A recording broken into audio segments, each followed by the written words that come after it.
A lo último como que le entró Dios y me dejó irme, pero casi me dio como 4 machetazos en toda la boca. Cette vidéo a été enregistrée peu avant que Kenny Finol, une jeune fille, ne fasse ses adieux à la vie. Elle est devenue un élément clé dans la résolution non seulement de cette affaire, mais aussi dans un certain nombre d'autres crimes. Malheureusement, Kenny était tombée amoureuse d'un homme horrible.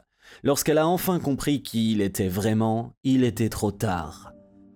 Kenny Mireya Finol est née en 1992 dans l'un des quartiers les plus pauvres de Maracaibo, la capitale de l'état de Zulia, située au nord-ouest du Venezuela. Elle était l'aînée des enfants et a passé toute son enfance dans une maison familiale délabrée. Dès son plus jeune âge, Kenny a attiré l'attention des autres par sa beauté. Elle avait les yeux pâles et une peau d'une blancheur incroyable pour la région. Les jours de grande chaleur, ses joues devenaient si rouges que ses voisins l'appelaient en plaisantant la remolacha ou la betterave. Kenny a donc fréquenté l'école comme la plupart des autres enfants, mais elle n'aimait pas du tout apprendre. À l'âge de 12 ans, elle est devenue de plus en plus semblable aux autres adolescents vivant dans ce quartier défavorisé. Elle aimait passer du temps avec ses amis et rêvait qu'un jour, sa vie changerait pour le mieux. Au début, la jeune fille s'habillait plutôt modestement et essayait de ne pas montrer son corps, mais avec le temps, son mode de vie a commencé à changer. Le changement le plus notable est peut-être survenu lorsqu'elle a rencontré sa future meilleure amie, qui s'appelait Daniela Macarena Lille, ou simplement Macarena. On ne sait pas grand-chose de Macarena elle-même. Selon les rumeurs, la jeune fille vivait sur le territoire de la prison locale. Elle ne purgeait aucune peine et était libre de partir quand elle le souhaitait. Macarena étant plus âgée de 5 ans environ par rapport à Kenny, elle est devenue une sorte de modèle pour elle. Par conséquent, à l'âge de 13 ans seulement, Kenny a commencé à fréquenter les boîtes de nuit avec son amie plus âgée qu'elle. C'est là qu'elle a essayé pour la première fois des substances illicites et de l'alcool fort, et qu'elle a commencé à faire des choses très douteuses. Pour en revenir à Macarena, elle entretenait à l'époque une relation amoureuse avec un homme appelé Kike. Il s'agirait d'une sorte de cerveau criminel qui a longtemps purgé une peine dans l'une des pires prisons de la planète, également connue sous le nom de Sabaneta. Il faut savoir que les prisons vénézuéliennes ont leur propre système d'organisation, développé par les criminels eux-mêmes. Parfois, les personnes qui purgent des peines dans ces prisons ont un pouvoir étonnant et leur influence s'étend donc bien au-delà de ces lieux. Cela leur permet de diriger à distance des processus tels que le vol, l'extorsion, le trafic d'armes et de substances illégales. Et ce n'est là qu'une petite partie de ce que font ces éléments criminels, mais n'entrons pas dans les détails. Un jour, Macarena a présenté Kenny à ce monde, et la jeune fille, qui venait d'avoir 18 ans, a appris que des criminels particulièrement puissants pouvaient organiser des fêtes même à l'intérieur des murs du pénitencier. Ainsi, le 24 décembre 2010, un groupe de 10 jeunes hommes est allé chercher Kenny dans une boîte de nuit et l'a emmené directement à la prison, en guise de cadeau pour l'un des chefs criminels locaux. Bien entendu, avant d'agir de la sorte, Macarena a prévenu Kenny qu'un certain Astolfo voulait la rencontrer. Ce jeune homme de 22 ans était apparemment membre d'un des gangs locaux et purgeait sa peine dans la prison déjà mentionnée de Sabaneta. Malgré son jeune âge, il avait déjà un casier judiciaire bien rempli, comprenant des vols, des extorsions et des meurtres d'argent de la force publique. Mais tout cela n'a guère d'importance pour Kenny. La jeune fille est littéralement tombée amoureuse d'Astolfo au premier regard. Il est fort possible qu'il ait lui-même éprouvé des sentiments réciproques pour elle. En tout cas, le jeune homme a essayé de gâter Kenny en lui offrant divers cadeaux et en lui donnant toutes sortes de marques d'attention. Quant à Kenny elle-même, à cette époque, elle avait complètement abandonné ses études à la soi-disant Université Polytechnique Nationale et d'une manière générale, elle avait cessé de prendre sa vie au sérieux. Avec le temps, ses principaux loisirs sont devenus les fêtes régulières et la consommation d'alcool et de substances illicites. La prise de conscience qu'elle n'était pas la seule fille dans la vie d'Astolfo l'a bientôt poussée à quitter son Venezuela natal à la recherche d'une vie meilleure. On ne sait pas avec certitude quand et comment Kenny a pris sa décision finale. Selon ses connaissances, elle a rencontré une femme qui lui a conseillé de partir au Mexique et de commencer à vendre son corps pour obtenir plus tard tout ce dont elle rêvait. Quoi qu'il en soit, juste après son déménagement, Kenny a rejoint les filles qui proposaient ce genre de service contre de l'argent. Après avoir travaillé dans ce domaine pendant quelques mois seulement, elle a même réussi à gagner une somme d'argent décente et à subir quelques chirurgies esthétiques. Tout cela lui a permis de se vendre à un prix beaucoup plus élevé. À ce moment-là, plusieurs témoignages avaient commencé à apparaître sur ses comptes de médias sociaux, évoquant le style de vie qu'elle menait. Je note que, malgré tous ces changements, Kenny a continué à rencontrer Astolfo. Au moins, elle essayait de lui rendre visite à chaque fois qu'elle retournait au Venezuela. Il est vrai que les choses ont rapidement changé de manière radicale. Cela s'est produit le 12 mars 2014. Ce jour-là, la jeune femme de 22 ans a appris que le jeune homme était mort lors d'une violente confrontation avec le personnel de la prison. Malgré le fait qu'elle n'ait pas pu assister aux funérailles d'Astolfo, elle s'est fait tatouer son nom de famille sur l'épaule en sa mémoire. La jeune fille a ensuite été ébranlée par un autre événement. Il s'avère que sa grande amie, Macarena, a été assassinée. Le rapport publié sur le site officiel de la police indique que le crime a été commis par jalousie. Kenny était également absente à ce moment-là car elle était occupée par son travail.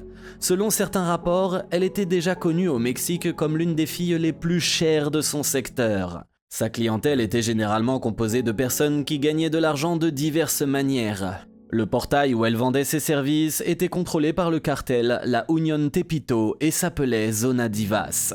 Selon des informations publiées ultérieurement dans les médias, Kenny a même été engagée comme escorte par un joueur de baseball professionnel d'une équipe de la Ligue majeure de baseball des États-Unis. Bien que l'athlète ait insisté sur le respect de sa vie privée, la jeune fille a tout de même publié une photo qu'elle avait prise lors du camp d'entraînement de l'équipe. Bien que Kenny ait mené un certain style de vie et ait parfois voyagé à travers le monde, elle a essayé de ne pas perdre le contact avec son ami d'origine. Et ce, non seulement par amour pour sa famille. Astolfo n'était pas la seule personne avec laquelle la jeune fille entretenait une relation amoureuse au Venezuela. La rumeur dit que Kenny est tombée enceinte d'un certain Mauricio Gundino, mais qu'elle a perdu l'enfant au bout d'un certain temps. Pour commémorer cette expérience sans doute traumatisante, la jeune fille s'est fait tatouer les initiales de celui qui devait être le père du bébé, ainsi que des ailes d'ange. À peu près à la même époque, Kenny a publié plusieurs nouvelles photos sur son profil de médias sociaux où l'on voit des substances illicites. Tout cela prouve une fois de plus que la jeune fille continue de mener un style de vie légèrement controversé. En 2017, alors qu'elle proposait toujours ses services en ligne, Kenny a rencontré un jeune homme nommé Brian Mauricio González. Né le 7 juillet 1992, il vivait dans le quartier de Tepito, à Mexico. Bien que les guides mentionnent toujours que ce quartier est célèbre pour ses marchés ouverts traditionnels, en réalité, la plupart des vendeurs locaux ont depuis longtemps cessé de vendre de la nourriture. Brian lui-même était le troisième homme d'un cartel appelé La Unión Tepito, qui s'occupait principalement de trafic d'êtres humains et de meurtres sous contrat.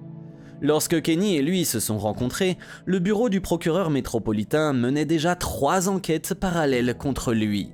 Et surtout, toutes ces enquêtes étaient liées non pas à ses activités criminelles, mais à des agressions contre d'anciennes petites amies et leurs connaissances. Cependant, tout cela n'a pas embarrassé Kenny, qui est retombée amoureuse d'un homme ayant des liens avec le monde du crime. Si au début, leur relation semblait tout à fait normale, au fil du temps, tout a changé.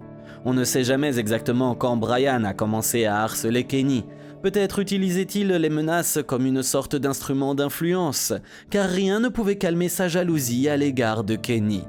Bien qu'ils se soient rencontrés sur un site web où la jeune fille vendait ses services, Brian a littéralement exigé qu'elle se tienne à l'écart de son ancienne vie.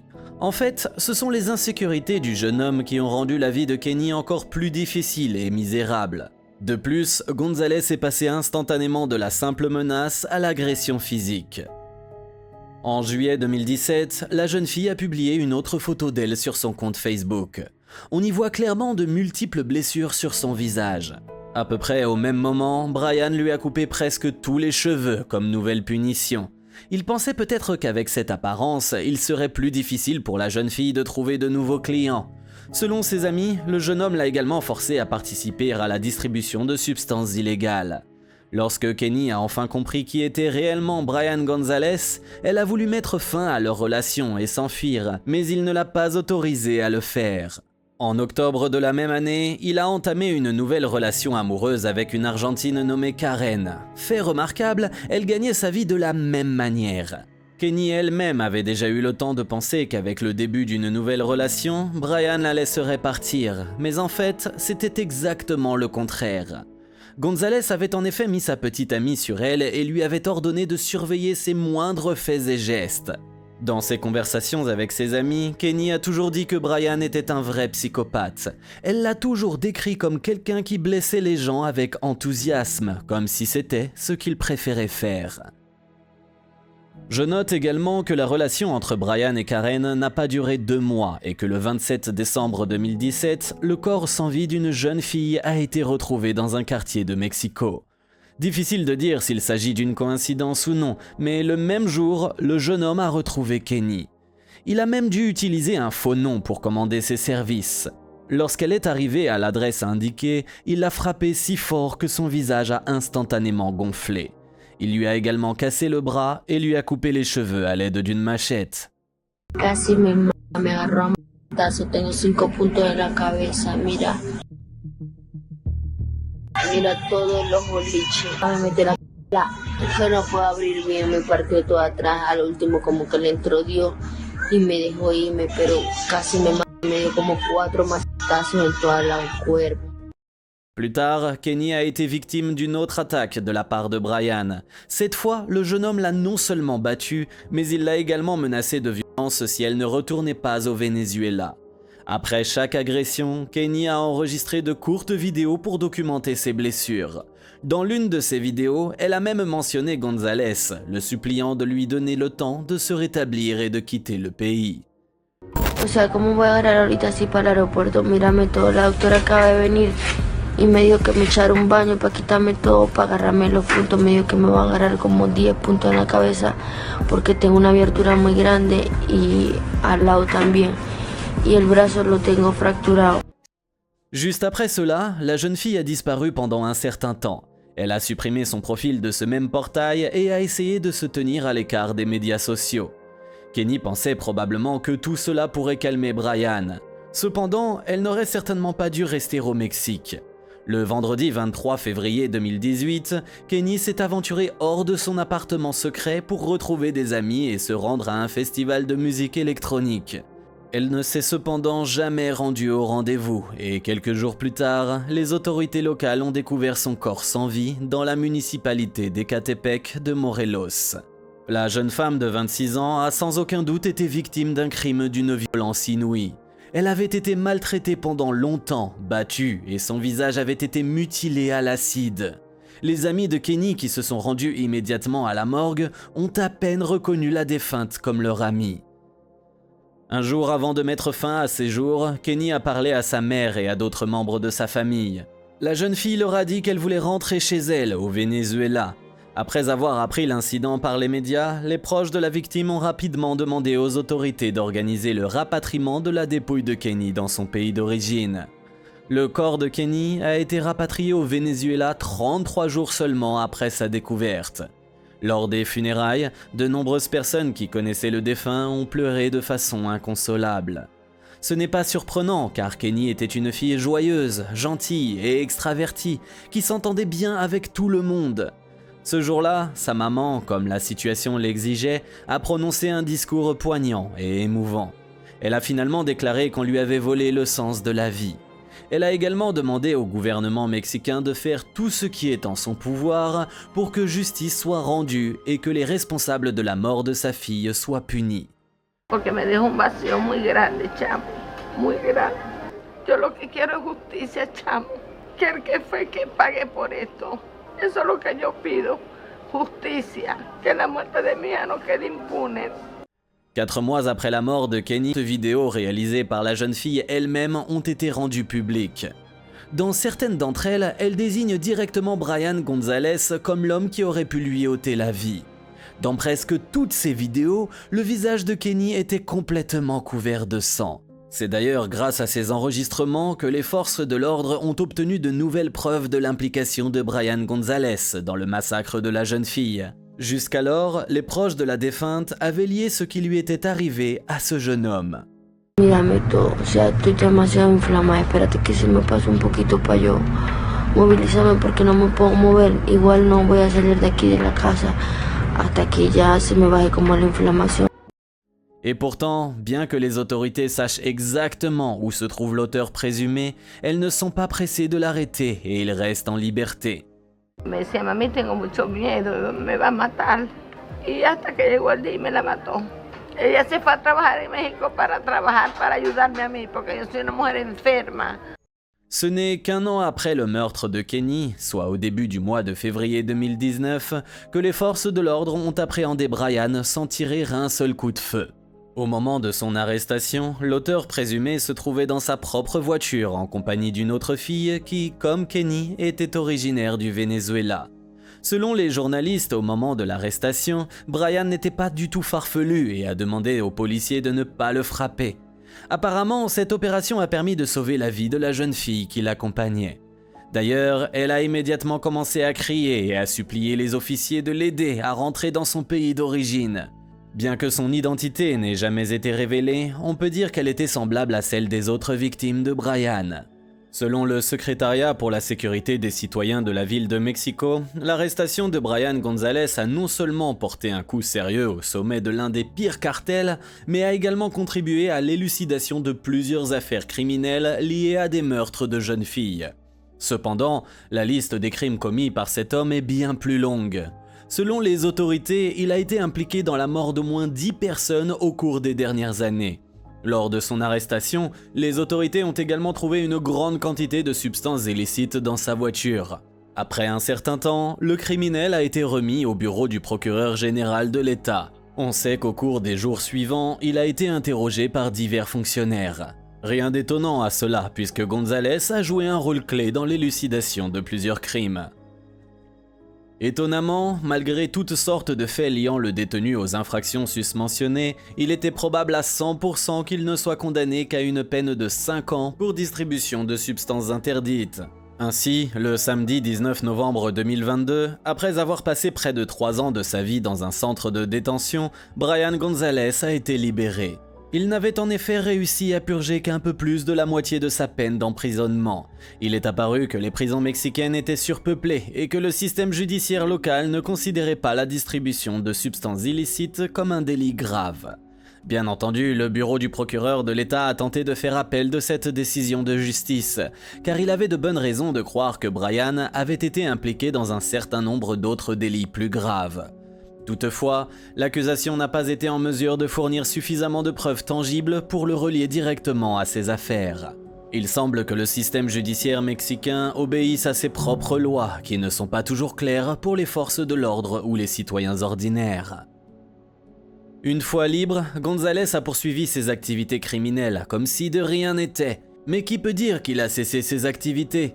De leur côté, les officiers de renseignement de la police et leurs collègues du secrétariat de la sécurité civile ont poursuivi leurs enquêtes et autres travaux opérationnels. Par exemple, au cours de la première quinzaine d'octobre 2023, des policiers patrouillaient dans un quartier de Mexico pour tenter de localiser une voiture liée à un autre délit. Lorsque la voiture a été localisée, il s'est avéré que Brian González, âgé de 31 ans, se trouvait à l'arrière. À ses côtés, Cassandra, une femme de 30 ans d'origine vénézuélienne. Elle s'était installée au Mexique il y a quelques mois pour, comme d'autres jeunes femmes, gagner sa vie en se vendant. Plus tard, certains policiers qui enquêtaient déjà depuis longtemps sur González ont remarqué que Cassandra ressemblait comme 2 gouttes d'eau à Kenny. Le lendemain, des représentants du secrétariat de la sécurité civile ont déclaré que, lors de l'arrestation, un sac à dos avait été saisi sur le couple et qu'il contenait une grande quantité de substances interdites. Il est évident que c'est Brian qui est la cible principale de l'enquête. Lors de l'audience préliminaire, qui a eu lieu quelques jours seulement après son arrestation, les avocats du délinquant ont tenté d'obtenir sa libération. Cependant, leurs arguments n'ont pas été suffisamment convaincants et Brian a donc dû être jugé une nouvelle fois. Le 20 octobre 2023, le juge a finalement placé Brian Mauricio González en détention provisoire pour les délits de meurtre, de vol et de trafic de substances illicites. Malheureusement, à ce jour, la justice n'a toujours pas prononcé de sentence définitive à l'encontre de cet homme. Pourtant, on aimerait croire que cela se produira dans un avenir très proche. Comme je l'ai déjà dit, Kenny était loin d'être la seule victime à avoir vendu ses services sur le portail déjà mentionné, Zone Divas. En fait, cette ressource a fait l'objet d'une vaste publicité en 2018, après qu'au moins 8 filles travaillant sur le site ont été retrouvées mortes à Mexico. Une vaste enquête a ensuite révélé que Zone Divas fonctionnait sans problème depuis 20 ans. La grande majorité des filles qui y avaient posté leur profil pendant cette période étaient originaires du Venezuela. Selon certains rapports, ce portail n'a suspendu ses activités qu'en 2018. Cependant, cela n'a pas mis fin au problème, car peu de temps après, d'autres sites fonctionnant selon le même schéma ont été ouverts. Selon un rapport de la Commission internationale des droits de l'homme, le Mexique conserve la première place en tant que pays où cette activité illégale est la plus développée. C'est vraiment très triste.